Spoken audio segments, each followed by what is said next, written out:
एक टास्क दे रहा हूँ मैं आपको, जो हमें पसंद करते हैं उनको भी और जो हमारे दुश्मन हैं उनको भी। मर्ज़ी आपकी है, आप इस टास्क को कैसे लेते हैं। बजट पेश हुआ आज का। सरकार अपनी तरफ से बताएगी कि हम ये कर रहे हैं, हम ये करने जा रहे हैं, लेकिन मैं आपको ये कुछ बातें बता देता हूँ। जितना मैं स्क्रिप्ट को समझता हूँ, जिस तरफ दुनिया लेकर के जाने की कोशिश कर रही है, जिस तरफ देश को लेकर के जाया जा रहा है, उसके हिसाब से क्या होगा और इन लोगों ने क्या क्या किया होगा। मैंने अब तक बजट की एक भी लाइन नहीं पढ़ी है। कितने का बजट है, किसको कितना दिया जा रहा है, कौन किसके लिए क्या कर रहा है, मैंने कुछ नहीं पढ़ा है। लेकिन कुछ मुद्दों पर मैं आपको बता देता हूँ कि क्या क्या किया होगा, और आप इस बजट को पढ़कर देखिएगा क्या वैसा ही करने वाले हैं। क्योंकि हमने जो बताया है कि नया विश्व ऑर्डर जो है, नई विश्व व्यवस्था जिस तरफ काम कर रही है, उसका काम क्या है। जैसे मैं आपको कुछ चीज़ें बता देता हूँ कि अलग अलग सेक्टर्स हैं जैसे समाज के, और उनमें काम करने वाले लोग हैं, तो वो उनके साथ क्या करने वाले हैं ये आपको बजट से ही मालूम पड़ जाना चाहिए। बजट में जो जो चीज़ें जैसे जैसे पेश की गई हैं उसके हिसाब से सब चीज़ों पर कंट्रोल करने के लिए, एक डिस्टोपियन सोसाइटी बनाने के लिए, एक पूरी तरह से कंट्रोल्ड समाज को बनाने के लिए ये ज़रूरी है कि पुलिस के पास बहुत सारी पावर हो। तो सशस्त्र सेनाओं के लिए खासा बजट बना होगा, जिसमें उनको मोबाइल, बंदूकें, गाड़ियाँ और डायरेक्ट एनर्जी वेपन, दंगा रोकने वाली मशीनें और इस तरह की तमाम चीज़ें प्रोवाइड करने के बारे में इसमें कुछ दिया होगा। मुझे नहीं मालूम है कि नहीं है। छोटे उद्योगों को ख़त्म करने की स्पेशल पॉलिसीज़ बनाई गई होंगी, जिनमें वो उद्योग शामिल होंगे जिनमें प्रमोशन दे रहे होंगे जहां आधिपत्य अंबानी अडानी का हो चुका है। जिनमें होना बाकी है उन उद्योगों को पहले एस्टैब्लिश करवाएंगे और बाद में वो पूरा तंत्र उनको सौंपेंगे। जिस प्रकार से जो रेलवे है, एयरपोर्ट है, बस स्टैंड है, इनका नवीनीकरण हो रहा है बजट के पैसों से, यानी देश की जनता के पैसों से, और जब वो बन जाएगा उसके बाद उसको सौंपा जाएगा पैसा कमाने के लिए अंबानी और अडानी के वेंचर्स को। इसी तरह से बंदरगाह हैं, पोर्ट हैं, उनका जो डेवलपमेंट है वो भी इसी तरीके से करवाया जाएगा। फिर थोड़ा आगे बढ़ेंगे, इंफ्रास्ट्रक्चर यानी कि सड़क परिवहन के ज़रिए जो ये लोग करने का योजना बना रहे हैं, नए नए रोड्स बना रहे हैं।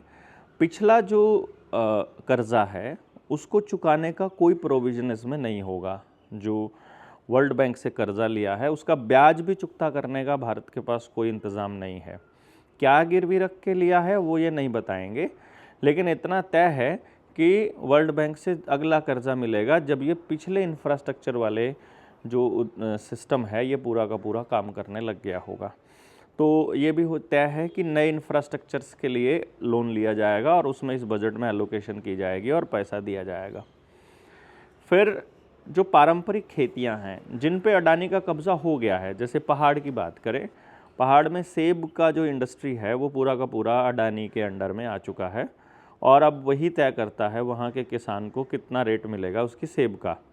अभी उसमें ये गेम प्लान चल रहा है कि कोई दूसरी जो खेतियां हैं, नट्स हैं या अखरोट है, केसर है, अब उस इंडस्ट्री को टारगेट किया जाएगा, यानी कि उसको सब्सिडाइज रेट पर बढ़ाने को पहले मौका मिलेगा और फिर जब पूरा तंत्र तय हो जाएगा फिर उसके बाद अडानी को सौंप दिया जाएगा। यही कोस्टल एरियाज़ और बाकी के पार्ट्स में भी खेल खेला जाएगा। आपको इस बजट में किस तबके के लिए क्या मिला है ये ज़रूर बताइएगा, और जितनी बातें मैं आपको बता रहा हूँ इनका उससे क्या लिंक है ये भी ज़रूर बताइएगा। क्योंकि सिस्टम इस तरफ जा रहा है कि चारों तरफ सीसीटीवी कैमरा लगाना, सर्वेलेंस लगाना, इंटरनेट बेस सब कुछ करना, खेती में नए मशीनें लेकर आना, एआई को बढ़ावा देना, रोबोट्स को बढ़ावा देना, हर डिपार्टमेंट में रोबोटिक गेम खेलना, और उन सब के लिए क्योंकि सिलिकॉन की ज़रूरत पड़ती है, उन सब के लिए लिथियम की ज़रूरत पड़ेगी बैटरीज़ के लिए, तो उन सारे के सारे खाद्यान्न, उन सारे की सारी माइनिंग की जो इंडस्ट्री है उसके ऊपर अंबानी अडानी का कब्ज़ा करवाना, ये इस पूरे के पूरे प्लान का एक हिस्सा है। बाकी आप थोड़ा सा इसमें आगे बढ़ेंगे तो आपको मालूम पड़ जाएगा। दूसरा, जब बहुत सारी वीडियोस आप देखेंगे किसी की, तो सिस्टम के अंदर कुछ लोग शामिल हो करके और मोर्चे को बदनाम करने की दिशा में काम कर रहे हैं। अपने मोर्चे में कुछ भी इंडिविजुअली तय नहीं होता है, सब कुछ मिलकर संगठित होकर के लोग तय करते हैं। लेकिन जिन लोगों को अपनी पावर चाहिए होती है और जिनकी पावर को हम लोग एक्सेस नहीं करने देते, उन लोगों का ये कोशिश, उनका प्रयास रहता है कि वो किसी तरह से मोर्चे को ज़्यादा से ज़्यादा बदनाम कर सकें। वो अपने प्रयासों में लगे रहते हैं। इसी बहाने हमें उन लोगों की पहचान हो जाती है जो लोग हमारे इस मोर्चे को ख़राब करना चाहते हैं या इस दिशा में काम कर रहे हैं।